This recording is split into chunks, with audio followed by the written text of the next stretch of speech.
Tapping is simply the cousin of acupuncture. We all have 12 meridians in our body that scientists have actually proven after 6,000 years. And there's no right or wrong order, is there? You can actually tap in any order you like, or you could just tap on what I call my comfort point, and you find your own comfort point. Me, it's the collarbones. Simply, you can even just tap going, I don't care if I look like Laurel and Hardy walking down the street, but some people do. So simply tapping on your fingers, just tap away. You don't even have to say anything to start. Welcome to The Wellness Way with me, Philly J. Lay, a layperson's guide to your natural health systems, your very own NHS.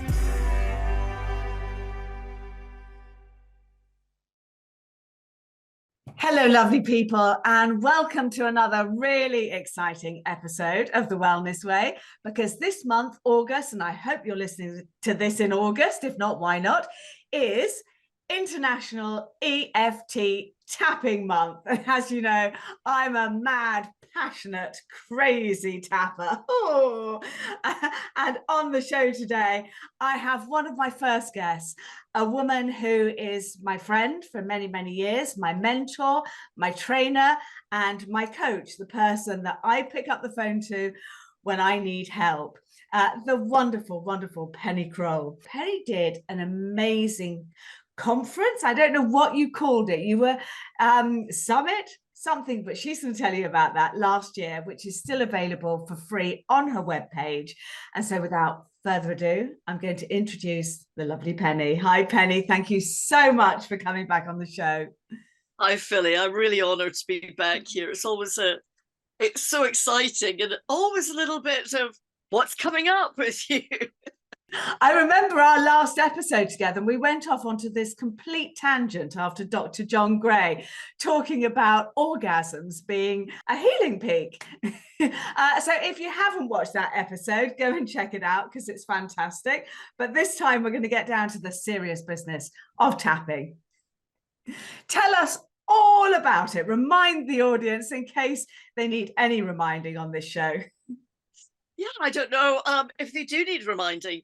Tapping is simply the cousin of acupuncture. We all have 12 meridians in our body that scientists have actually proven after 6,000 years. It takes Western science to actually have to prove something. Yeah.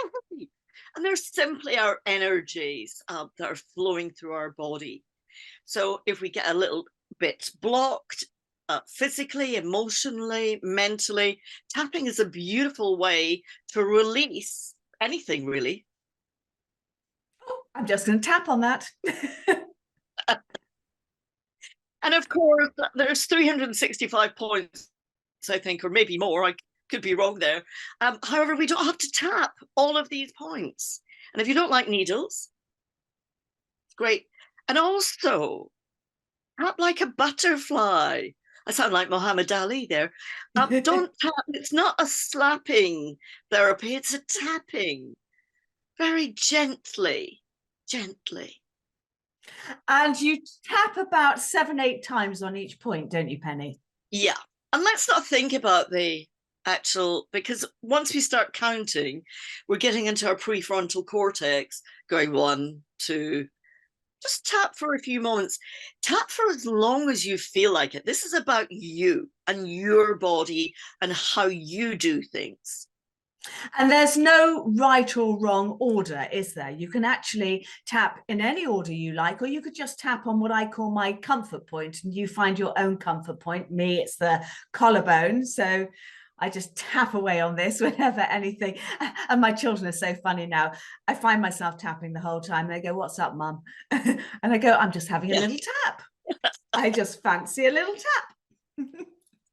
So, as you know, I like to tap with my clients from top down because it's just easier to remember. Otherwise, we're getting out of rapport and people are just tapping and creating a dysregulation if we're tapping together. So it's just easier to tap down. But energy simply flowing in our body. So find an emergency point like Billy, and that's the K27, the kidney points, anxiety. However, another beautiful point is back of hand between your ring and pinky finger, because sometimes we can't tap all the points, particularly if we're driving and we're going to get cut up by that white van driver and we're wanting to swear. And so we can't drive and go, even though that white, nice van driver. So just find a point that's easier for you. And actually, when I'm driving and I can't tap, I just tap my fingers on the steering wheel. And that works just as well. If I'm on a tube, I just hide my hand and squeeze my fingers.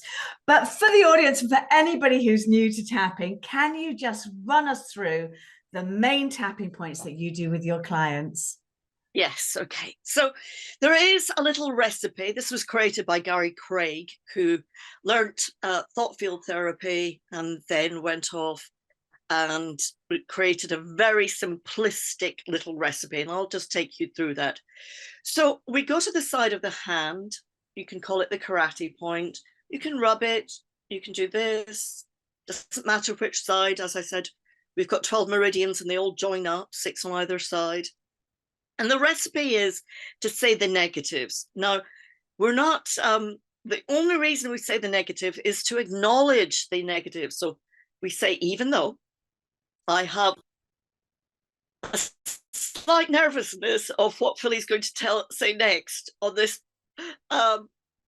little chat, I have no idea what's coming. However, and say a positive. So I accept that I cannot accept this. I love and accept myself. So say something that's realistic to you. Once we've tuned in, then we go to the top of our head. Again, because I've just done my hair, so I don't want to really touch and scuffle my hair. That's how vain go I am. on, love. But just tap gently. I don't particularly like people touching the top of my head. So gently on the top. Then having done, I'll take my glasses off for this. I'm quite lazy, so take 3 fingers in the middle of the eyebrows. Follow your eyebrow bone around, side of eye. Under the eye, middle, follow the bone, on the bone. Under your nose, under your lips, in that little crease in your chin. And then on your collarbone, I'll put my glasses back on so I can see myself. So it's under the collarbone, but on the bone. So just tapping there, and then pretend you have a brown if you don't. So you're tapping on the bra, what do you call it? Strap. The bra strap. Thank you. At the side. So under your nipples. So directly under your nipples there, then follow your bra strap around. I can't remember. I can't believe I couldn't remember what bra strap is. Lockdown is still with me. Under your arms, I'll just stand up here so you can see that I'm tapping there. I call it the monkey point. The inner wrist, tap gently, or again rub. And then the side of the fingernails, as if you were chewing that bit of skin here. And all your fingers. So as Philly said, when she drives, she taps the driving wheel. I sometimes just sit and do that. That's a good one for traffic lights, when you're stopped at the traffic lights, and it's just really lovely one, especially if some nice van driver has chopped you up. I think they get a bit of bad rap these days. No, I don't drive anymore. Yes, so that's the tapping points. And simply, you can even just tap going, I don't care if I look like Laurel and Hardy walking down the street, but some people do. So simply tapping on your fingers, just tap away. You don't even have to say anything to start. And you can use tapping for absolutely anything that's going on in your life. So I have used it to deal with grief, and I've got a great podcast up with the brilliant Janice Thompson, Joy Beyond Grief, who I trained with as well as Penny. You can use it. I used it for the grief and loss of my pet Rupert Bear, and I've got that podcast up too. And I've also used it for money troubles. I've used it through my divorce, through the grief of losing a lot of the women in my life. Anger. I used it for anger. And you brought up earlier the tapping point below the nipple. And that's the liver point, isn't it, Penny? Yeah. All that anger in there. And particularly for women who a lot of us were not allowed to express our anger when we were growing up. You know, that old nursery rhyme that little girls are full of sugar and spice and little boys are horrible. But we were never, as girls, or I wasn't, and a lot of my clients were never allowed to express our anger. So sometimes it can be challenging for us to know how to express an anger. Isn't that amazing? It is quite extraordinary. And you brought up there as well the fact that you're tapping on the negative at the beginning and then you're putting a positive in. And I've said this before on the show, but I'm going to say it again because it's such a great line. Louise Hay talks about the fact that you have to see the dirt to clean your house.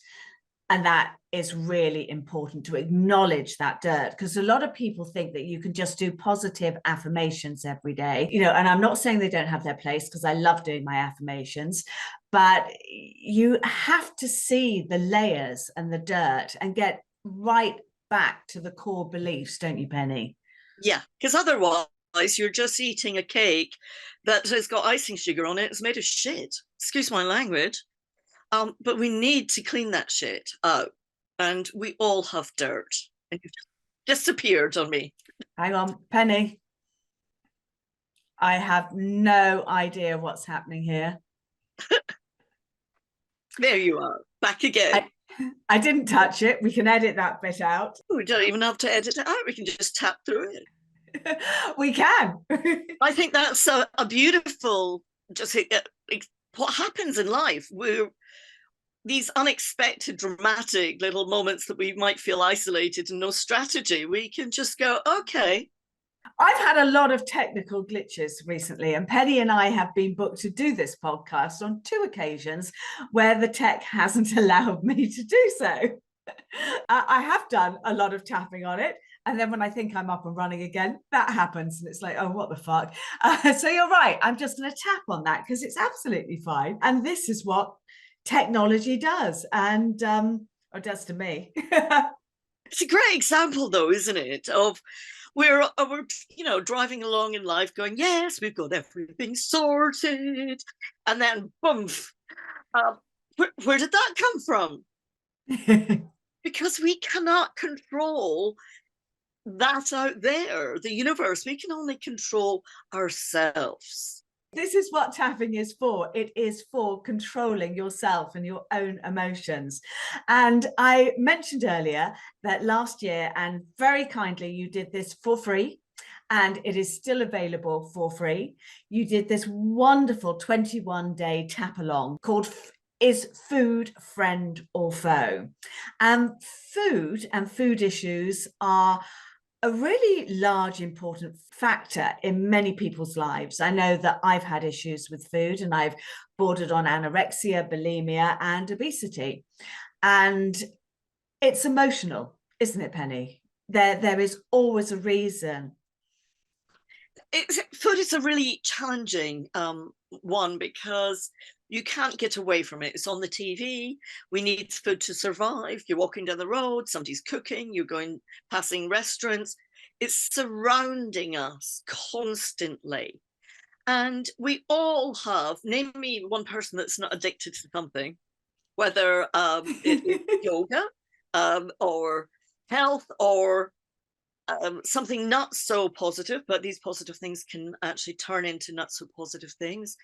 And all we're trying to do is get away from the discomfort of life, or what's creating a discomfort. And during the shizzle of lockdown, a lot of us were turning to food. lots of us were also turning to wine, and other gambling, online things. But food we need to survive. So I decided to do this little program because, as you know, I don't like the word challenge. I'm one of those people who goes, no, don't challenge me anymore. Life is too challenging. So it's a 21-day program simply to tap along with great experts from the tapping community from around the world, so that looking at food in different ways and what emotions that we're trying to express, but we're actually putting in our mouth. So it's creating a new relationship with food and making food our friend again, rather than, I can't eat that, that's got carbs. I know when I started working with you, and I had started my journey, as I think my audience know, through diet and nutrition. And I remember after the first 2 days of the course I was on with you, and you took me aside and just said, Philly, I'm just going to point out the amount of stress you're doing to your body, because there were cakes and biscuits on your kitchen table. And I came in with my green smoothies, and I was kind of looking at all the ingredients in the herbal teas. And I was in a terrible stage, you know, kind of how was I going to eat lunch? Everybody was going out for lunch and I couldn't join them. And I brought my own picnic with me that was kind of healthy and organic and vegetarian. And you said, you know, you're causing so much stress on your body. And I'd never thought of that. And I thought, bloody hell, I am. And when I learned to embrace food, still recognizing the important things for me, which are the nutrients, because food is a mechanism, it's a signaling mechanism to the body. And I just learned to turn away all the negative and embrace the positive. And if I fucked up and had a treat, what the hell? Tomorrow was another day. And I now have the best relationship with food I have ever had in my life, Penny Croal, and that is down to you. Thank you, my lovely. Wow, you're welcome. I'm so delighted, because food is such a large part of, particularly in the Western society where we go out to entertainment, is food. Social connectivity and community is food. However, yes, how are we judging that food? What are we putting into our mouth with fear or anxiety or, oh my God, it's got to be? That is creating that imbalance and that energy imbalance in our body. And even if you do, this is really interesting, because I've just been tapping into this with a client this morning about, because she read somewhere, well, I have to create a new habit for 21 days. And she said, well, you did that program for 21 days. I went, yes, but new habits can either change within 60 seconds, but actually science has now found that it takes something like 600 days to create a new habit. Now, that doesn't mean to say we have to keep on doing it. And if we slip off, once we're starting to create these new neurons, you know, then we can slip. It's okay. We can get back on the treadmill, but with love and joy, and forgive ourselves. And shouldn't food be love? It's all about love. Philly, you and I have been to many restaurants in our time. Sometimes isn't the best food could be from a street vendor if he's cooking it with love. Yes, and eating it with love. And I think it's so important to acknowledge that, you know, I always acknowledge the farmers, and I just say, thank you, farmers. And when I was a child, and certainly when I was at school, and I still have a sister that insists on this at every meal, we used to say grace. And we know that gratitude is one of the most important aspects of our life. And, you know, mindful eating, you know, actually enjoying it, taking your time. I remember as a child because I went off to train as a classical dancer, so you know I've always had issues with food, and I go home on exeats and I would eat so quickly. And I remember my mum one day going into the garden, getting a trowel and a shovel and putting them on either side of my plate and saying, maybe you can eat a bit faster with that, my darling. I'm like, oh, was I eating that fast? And she went, yes. And I kind of like, okay, so I need to take my time, enjoy my food, and acknowledge what is on my plate. And I think when you start doing that, you don't want to eat the crap, because you can't really give as much gratitude to farmers if you're eating, factory farmed meat, if you're eating fake meat. We've got a lot of issues going on with our farming and our food chain at the moment. And I think it's really important that people acknowledge what good farming is, what good growing is, and then just fill yourself with gratitude. But your tapping program, and you're right, it's not a challenge, your tapping program is a fantastic way to start that. And what I'd like to do for our audience today is give you my episode from the program. So can you tell our audience a little bit about who you've got coming on, who's there, how you can find it, and how people can join this program, how they can find your work? You do such extraordinary work, Penny Croal, for mankind, which so many people are grateful. So please let everybody know how they can find you. Okay, so there's 18 people. I cannot remember all 18 names. So Philly is our star.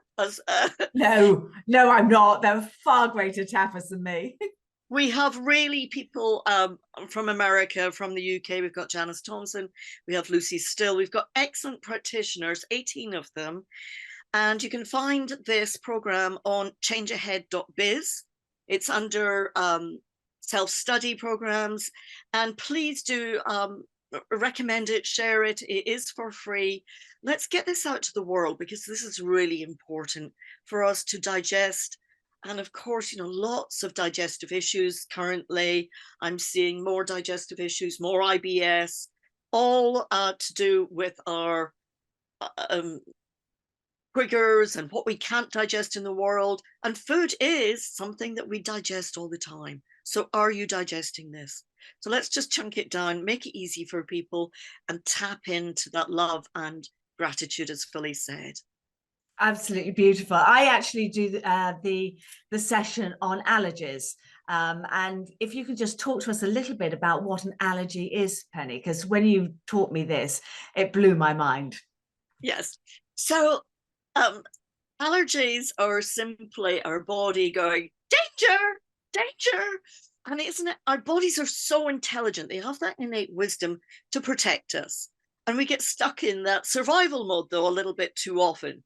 However, an allergy is when we've actually eaten something or seen food and something negative has gone on at the same time. So our unconscious goes into danger, danger, and we become allergic to it. We can also become allergic to that food if we're overeating the same thing over and over again.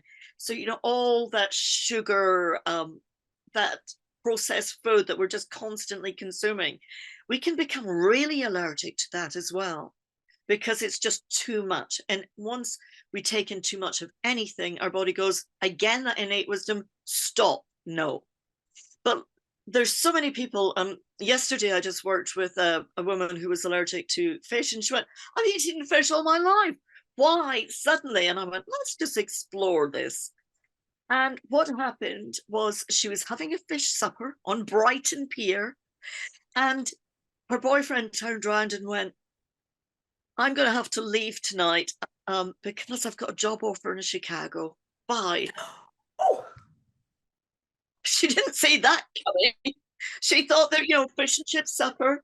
And no, that wasn't she wasn't going to die because he left, but it was a shock. It was unexpected, dramatic, isolating, no strategy, that Uden moment. And the next week, she was just having some little fish fingers with her nieces and nephews, and she started going, her unconscious went, fish danger, you're going to be left on your own. Brilliant example. And everything that happens in our lives, if you look, I think the reason I used to eat so quickly when I went home to mum was because I had this fear that I wasn't getting enough food at school because everybody was training as classical dancers, and everybody was sitting there seeing how the least tiny bit of food that they could eat. And sometimes my whole dinner would be a cup of Marmite in hot water, and I'd kind of go, oh, I've done really well. And so when I got back to the comfort of my mother, it's just like, how much can I get in my mouth? It's really interesting as well, because we have alpha and beta islet cells in our pancreas and our brain. And if something is sparked off regarding a resistance or disgust, or not really liking, disgust of watching other people eat, then our survival can actually kick in as well, and we need to eat.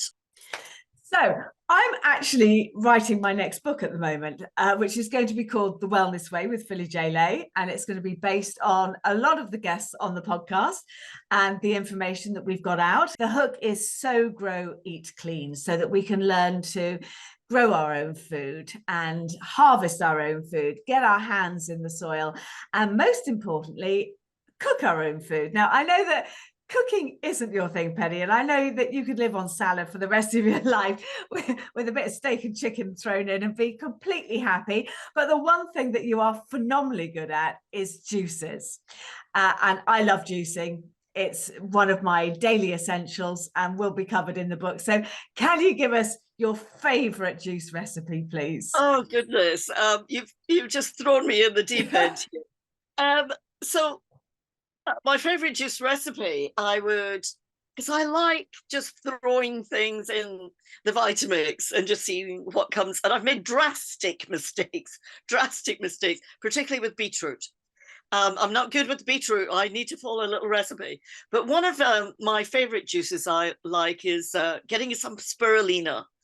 That deep eco, so many nutrients in it.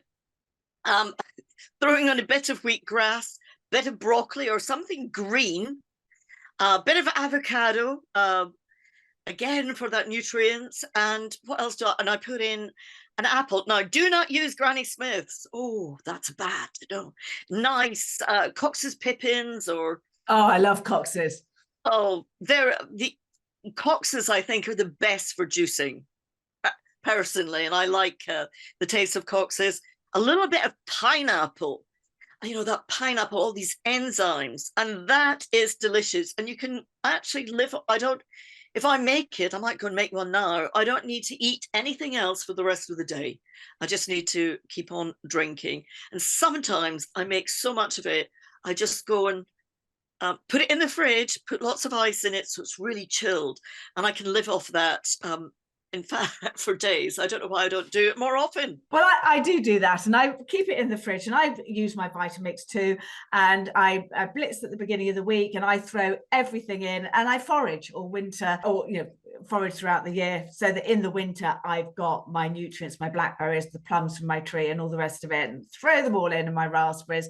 But you can also freeze them as well. So I put little jam jars, and just if I've made far too much of one, I'll just put it in the freezer. And then whenever, a really good tip here is when I'm traveling, I just pull out my little frozen jars, pack them in ice, and then I take one out a day, defrost it. And it's a great hack for making sure that you've got all those amazing flavonoids in your diet every day. So thank you for that. And that will be in my book, The Wellness Way with Philly J. Lay.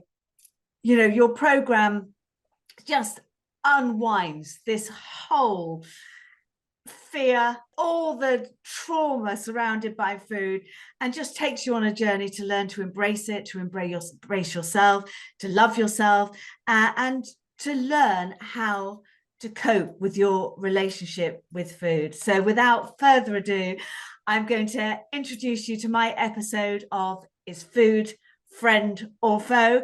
Please go and find the beautiful Penny Croal. Penny, thank you for coming on the show today. Thanks, Philly. Take care. Bye, everyone. So without further ado, let's start some tapping. So we're going to start on the side of our hand there. And we are going to talk allergies. So I want you to be very specific to you. So change my words, do whatever suits you. And just be very, very specific to you. But I will give a general outline now. I'll also tap through the tapping points with you, and let's have a go. And we're going to get out of our heads now and into our bodies. Even though my relationship with food is a challenge, I am willing to love and accept myself anyway. How does that statement feel for you? Are you willing to love and accept yourself anyway? Or would you like to say, I'm enough, or I'm prepared to face my challenge? Whatever works for you. Okay, so just take a second and think about that. Even though my relationship with food is a challenge, I am willing to love and accept myself anyway. Even though this is just so challenging, I'm willing to love and accept myself anyway.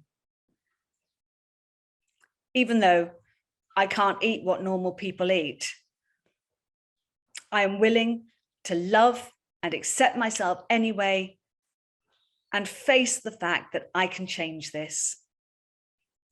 Top of the head. This fear of eating certain foods. Between the eyes. All this fear. Side of eyes. This fear that I'm going to react badly to it. Under eyes. That I might vomit in public. Under nose. And make a fool of myself. Under chin. I find it very overwhelming. Collarbone. All this fear. Underarm. All this fear of eating foods that are going to make me explode. Wrist. It's a lot of fear to carry. Thumb. And I find it a challenge. Finger. Oh, it's like a conflict in my body. Finger. A war going on. Next finger. And it frightens me. Little finger. And I don't know what to do about it at the moment. I want you to put your hands on your heart and just take a deep breath in and a deep breath out, and we're just going to release some of that fear.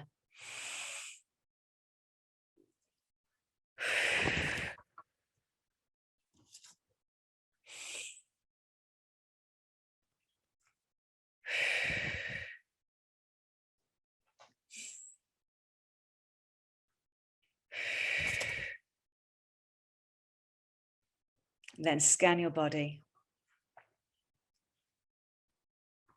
And can you fear where that might not be fear, it might be anxiety. Just you find what's personal to you. Just scan your body. And can you see where it's coming up in your body? So for me, it's coming up in the base of my spine. And so I'm just going to concentrate on that. I'm just going to focus on that for a minute. And I'm going to give it a number from 0 to 10, 0 being the least pain it is, or fear, 10 being the most. So just give that, tune in for a second. And what number is that for you? So mine's an 8. So if it's an 8 and we can get down to a 4, we've halved the problem. So just tune in and go to the top of the head. This fear in the base of my spine. Between the eyes, this 8 fear. Side of eyes, this 8 fear in my spine. Under eye. All this fear swirling in the base of my spine, under nose. And can you give that a color? Just focus in and try and give that a color. This grey 8 fear. Collarbone. This grey 8 fear. Underarms. Swirling in the base of my spine. Wrists. Is it my fear? Is it my fear or somebody else's fear? Thumb. Was there anybody affecting me when this allergy came up? Anybody making me feel fearful of eating certain foods when this allergy came up? So just focus into that finger.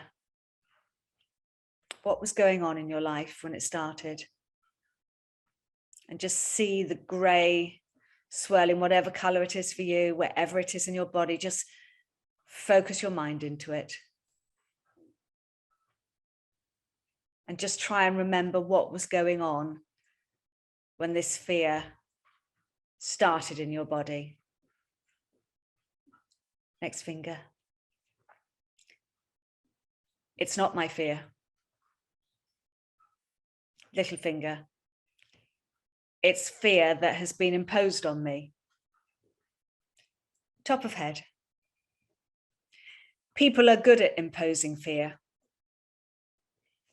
Between the eyes. And I know it stores in my body. Side of eye.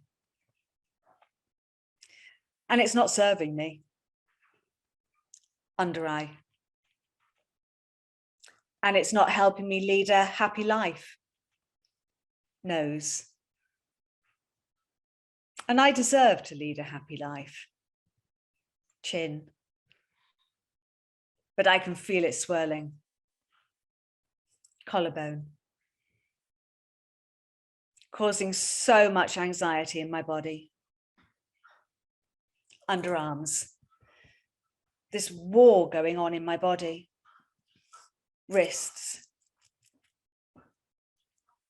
But I know that I'm safe in the here and now. Thumb. And I know that I'm in control of my body. Finger. My subconscious mind doesn't agree with me. Next finger. And that's fine, because I can tell my subconscious mind where to go. Next finger. They don't control me. Little finger. I control me. So I want you to put your hands back on your heart, and I want you to take another deep breath in, and I want to release any more fear in your body. And I'd like you to breathe in through your nose, both nostrils, deep into your belly. Imagine you're breathing in either through your belly button or two little straws in the base of your spine. So just breathe that in deep and then out through your mouth with a whooshing sound. And let's just try and move any of that fear that is left in your body. So breathe it in. Let it go. Breathe it in. Let it go. And on this last one, take a breath in and lift your arms up and then push them out. Breathe it in. And let it go. Just shake that from your body. Just let that go. Oh, give a little wiggle and give a little wiggle. And just scan your body and just see where it is in your body now. Has it moved anywhere? Has it changed color? And I'd like you to give that a number from 0 to 10. So I'm down to a 6. How are we doing? But still in the base of my spine. So let's start another round. Top of the head. Mine's now down to anxiety. So downgrade to anything that you like, anything that's going on in your body. And I'd like you for a moment to think about when this started in your body and what was going on in your life then. And just picture it on a movie screen. And know that it's just a movie. And you can stop it, you can press pause anytime you like. This fear in my spine, this anxiety in my spine, between the eyes. This anxiety of when my accident happened. Side of eyes. And I thought my body couldn't cope. Under eyes. Nobody had told me what an amazing body I had. Nose. Took me a long time to find out I had an amazing body. Chin. But I found out. Collarbone. So I choose in the here and now to love and accept myself. Say that if it's comfortable. If not, say I'm enough, to know I'm enough. And release any of this anxiety that food has caused me. Underarms. And know that I'm safe in the here and now. Wrists. And that my body is designed as this amazing, amazing piece of machinery to look after me. Thumb. And so I choose to let it. Finger.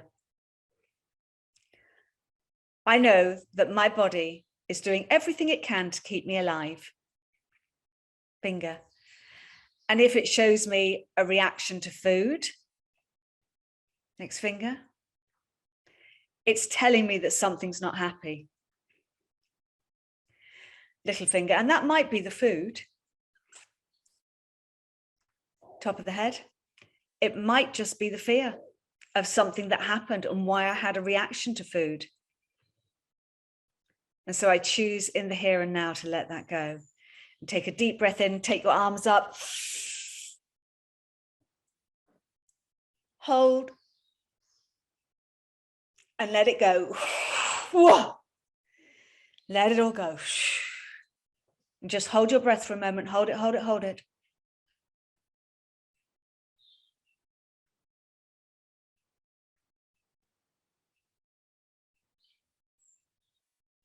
And completely relax your body. Hold it, hold it. And if you need a little sip of breath, take a short one in through your nose and out again. And just relax and see every part of your body, every cell in your body glimmering in light, glimmering in peace with the food that you have put into your body. And then take a deep breath in,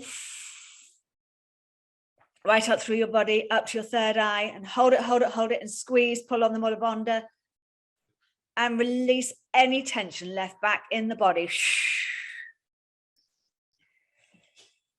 And now just scan your body. Have a little look. And just see where anything is coming up in your body now. Has it moved? Has it changed color? And give me an intensity from 0 to 10, 0 being the least. Let's see how we're bringing those suds down. And visualize it. Maybe it's moved to your gut. Maybe your gut is trying to tell you something. And when you've got that, we'll start another round. So top of the head. I can still feel this in my body. Between the eyes. And I don't mind that it's there. Side of eyes. Because I know it's trying to protect me. Under eyes. But you know what? Nose. I can protect myself. Chin. I absolutely can protect myself. Collarbone. I've been doing that from the day I was born. Underarm. I'm the only person that has shown up for myself every single second of every single day. Wrist. And I'm still here. Thumb.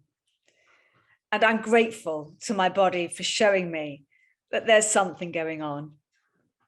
Finger. And my body is grateful for me telling it to now go away. Next finger.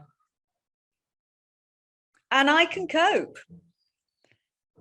My body can cope. My mind can cope. Top of head. I am an extraordinary, complicated work of art. Between the eyes.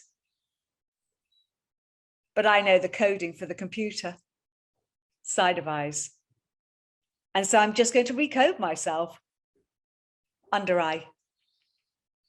Because I know that my body wants food to live. Nose. And I'm going to give it food to live. Chin. I'm going to give it all the nutrition it needs. Collarbone. And sometimes when I feel like it, it's going to have shit. Underarms. And it can live with that. Wrists. Because, you know, I don't do it often. Thumb. And if I do, my body will learn to live with that. Finger. I am a remarkable piece of machinery. Next finger. I am willing to love and accept myself anyway. Next finger. I am willing to overcome any fear in my body regarding food. Little finger. Because I know that my body is doing everything it can to keep me alive. Top of the head. So that's fine. Between the eyes. Beautiful, wonderful me. Side of eyes. I've got this. Under eyes. My body's got this. Nose. I am so lucky to have this body. Some of this might be triggering you. Change the words, the language if they do, but this is where we want to get to. Chin. It's okay. Collarbone. I can change my biology. Underarms. My biology is my beliefs. Wrists. And I don't want those limiting beliefs that I can't eat anything. Thumb. I want to enjoy my life in the here and now. Finger. Because I'm worth it. Next finger. And so I choose today, next finger, to stand in my power. Little finger. And to tell my body that it is completely okay. And I want you to take some more breaths in. So deep into your belly. And we're going to do some more breath holds. So we're going to go deep in. 1, 2, 3, 4, 5, 6, 7, 8. And hold. Hold it, hold it, hold it. Just pull up on the Mulabandha. Just hold it. And when you're ready, and only when you're ready, release it with a massive, massive release out to the universe. Whoosh! And just let it all go. Just let it all go. And hold it, hold it, hold it. Knowing that you can turn the impossible into I am possible.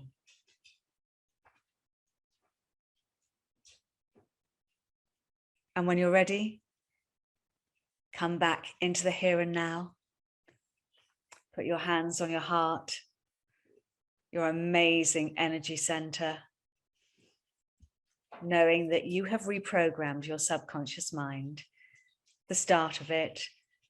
Do this as often as you need and just program in so that nothing that you don't want can hurt your body. Thank you very much for being with me tonight. Massive congratulations, every one of you, for showing up for yourself today, for being here and showing up for yourself. And I hope that was of some help.